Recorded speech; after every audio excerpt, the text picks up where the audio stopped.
Five of 13 plus magics today for our reading.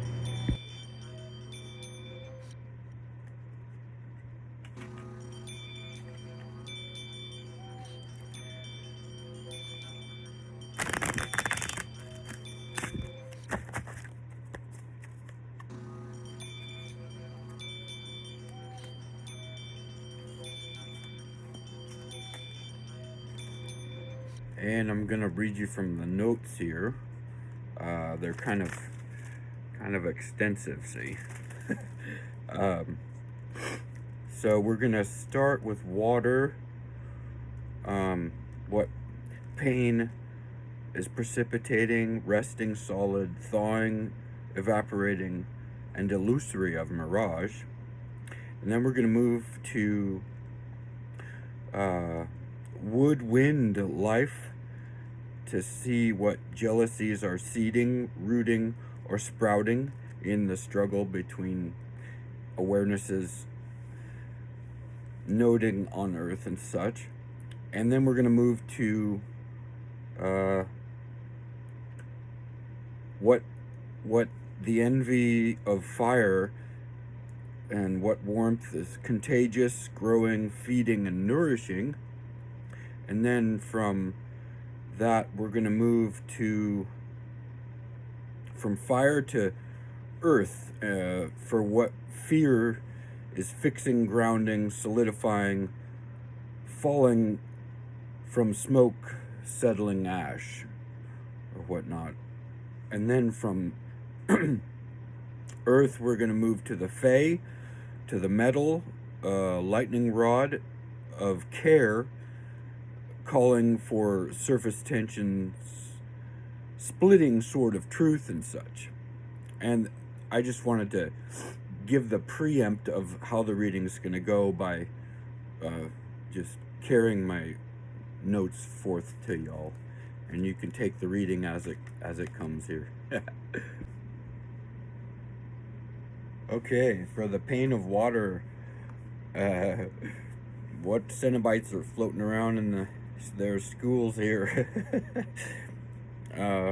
Precipitating, resting solid, thawing, evaporating, and illusory of mirage.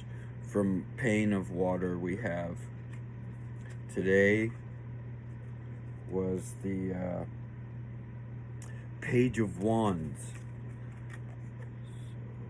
So that's the card. And the Page of Wands is from the Republic of Congo, Nyanga mythology. The Page of Wands represents a childlike optimism and carefree rebellion. For the Mwando, every situation is made fun by a... Hold on, I can't read, it's so small. Hold on. Okay. Where were we here? Let's see.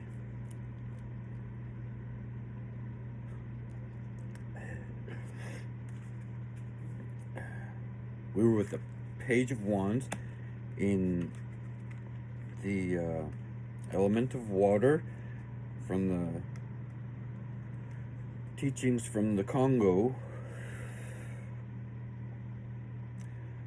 For Mwando, every situation is made fun by a swish of his magical fly swatter. He makes many enemies, but just as many friends who help him in his journey. And we have the upright for playfulness, charisma, discovery, a rogue, enthusiasm. Reversed would be naivety, petulance, a lack of imagination, and pessimism. So those are important traits to consider as we explore playfulness, charisma, discovery, our inner rogue for enthusiasm. Okay, and moving on to woodwind life. For seeding, rooting, and sprouting, we got for life and wood and wind the Four of Swords.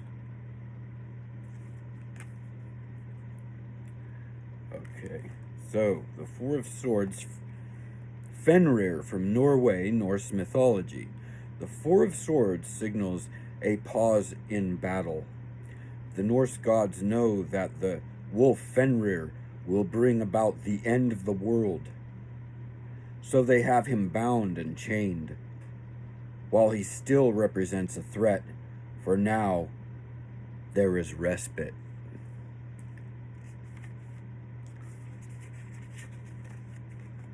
In the upright, which is what we have chosen, sanctuary, recouping, meditation, passivity, counseling. It's fitting for this time of year in our hemisphere here. It's winter. And in reversed, to consider awakening, healing, returning from burnout and strength, which makes sense. That's both good teachings for the oncoming spring, for awakening, healing, returning from the ashes of burnout, river bottom clay of strength. So yeah, sanctuary, recouping, meditation, passivity, and counseling. That's pretty good for life. Wood and wind.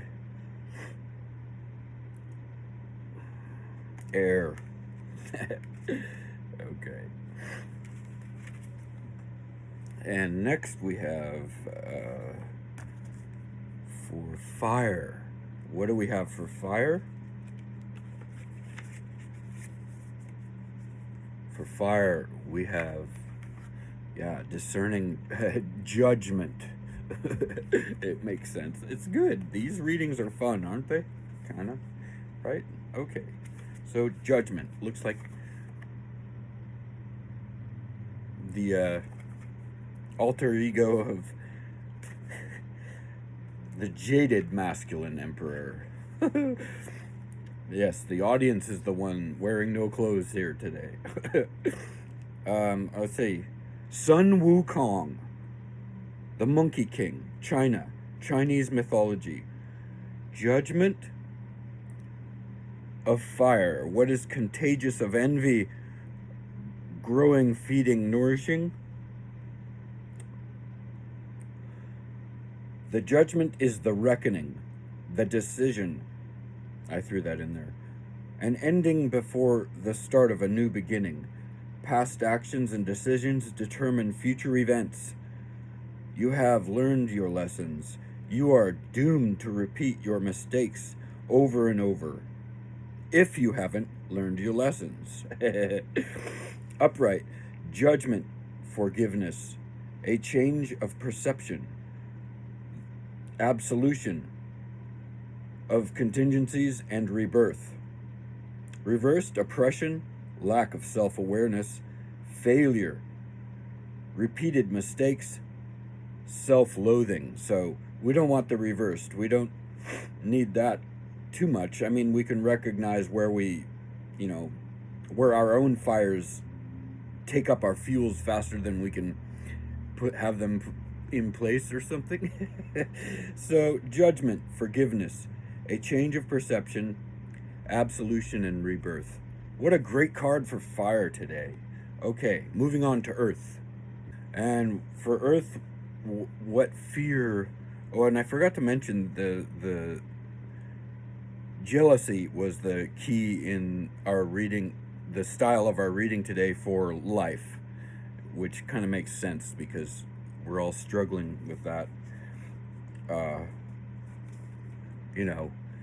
Who's getting outgrown by the forest around them for reaching the light, right? Who is that? Anyway, sorry, my own ego comes into play here. Not so sorry, not so wry.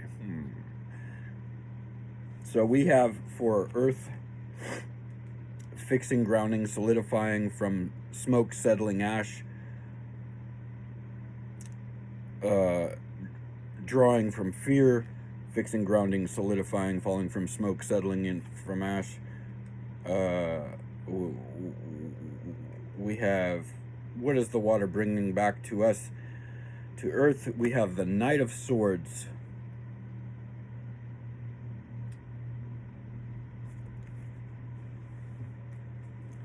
And the Knight of Swords, Hang Tuah, Malaysian legend, the Knight of Swords is a strong and assertive warrior.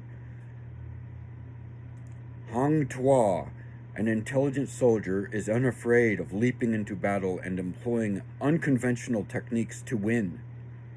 He is rebellious, loyal, a fierce champion. Questionable there. There's no timidity in conquering your fear. Upright, we have intelligent, bravery, confidence, being action-oriented. And in reversed, rudeness, bullying, an inferiority complex, and passivity. Very good, very good. This is the socio-economic reality as we navigate here between upright and reversed. So we'll go back to upright. Intellect, bravery, confidence, and being action-oriented. Okay. And our final card was from a different deck. Hold on, I'll just drag back. From the Fairy Blessings cards. And the card we got was number 34, which I have my own gift from my previous social interactions for a youthfully elting, self-ascribed frenemy of ours who was blessed with a 34th vertebrae.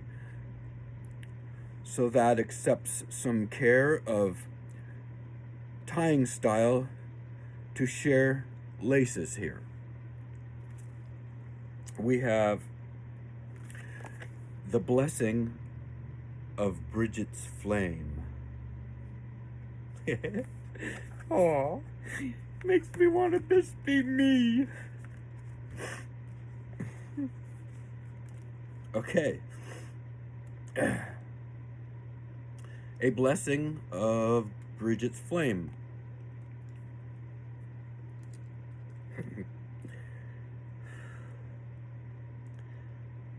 The fairy gift of light.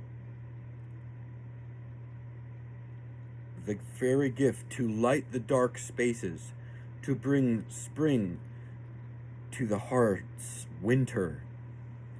And this particular frenemy friend, whether they want to be known for it or not, they may bring light to the dark spaces. Anyways, in other words, they're an avid astral traveler. Or, yeah, so. I was stung by a bee on the crown here, so I have, like, actually getting the mirror of my body in the astral to travel is, but it doesn't mean I can't send and send the astral energies around. Anyway, enough about me and my past people I could be jealous of. She chooses to bring her gift now, a fairy blessing of light, the darkness, and bring warmth to you once again.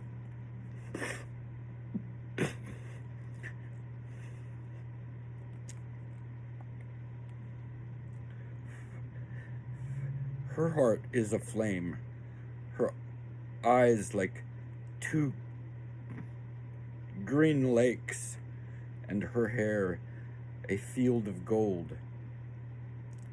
She is the goddess Bridget, who unites us. She who protects us, she who inspires us, has claimed you as under her watch, wing, and protection. Bridget is a fairy goddess of flame. Flame from the cleanest, most primal source. Her name means bright arrow, almost as if she is a ray of light directly from the sun. And the fiery ignition is key to the birthing of ideas and ideals. And thus, in this way, she brings fire to your blessing and ensures you will be warmed. So this is a great catalyst for metal of the lightning rod, calling for surface tension, splitting sword of truth.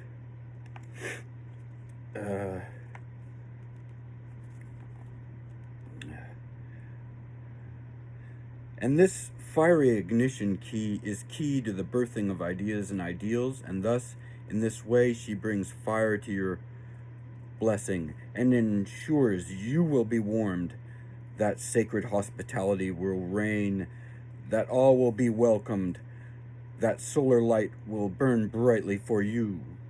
Bridget's fairy light is a brightness that brings warmth, new life, and even the rebirth of our souls to us all. Bridget is able, with her fiery flame, to burn away within us whatever is harming us, and she is able to illuminate our very best traits with it too. She will help you, who receives this blessing of her holy fires. What a rewirer. I'm tying things together with others. She will help you, who receives this blessing of her holy fires, move further into your own creative power in healthy, beneficial ways that help people contribute from their very best selves. She oversees creative endeavors, poetry, to the words that are spoken will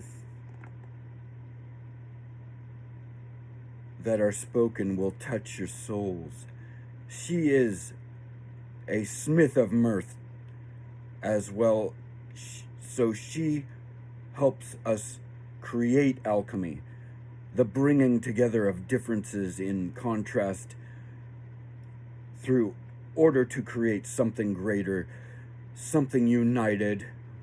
And she is transcendent of labels.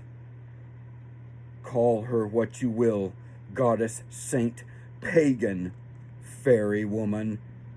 She will bring health and healing and great good to all who receive this blessing. Where her sacred flame peace is found, inspiration is birthed, goodness abounds, abundance flows, creativity is celebrated, and a sense of united purpose completes us and brings us home.